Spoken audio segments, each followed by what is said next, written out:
Kabayan, huwag mong hayaan na matalo ng inflation ang savings mo.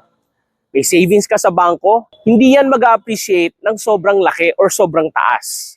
Kapag nag-invest ka sa property, yung pera mo, bukod sa safe na, ay mabilis pa tumaas ang value in the coming years. Yung pera mo sa bangko na matagal nang nakaupo, nakatabi, at hindi mo ginagalaw, ay natatalo ng inflation.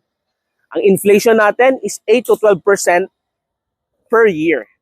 Yung pera mo nababawasan ng 8 to 12% ang buying power.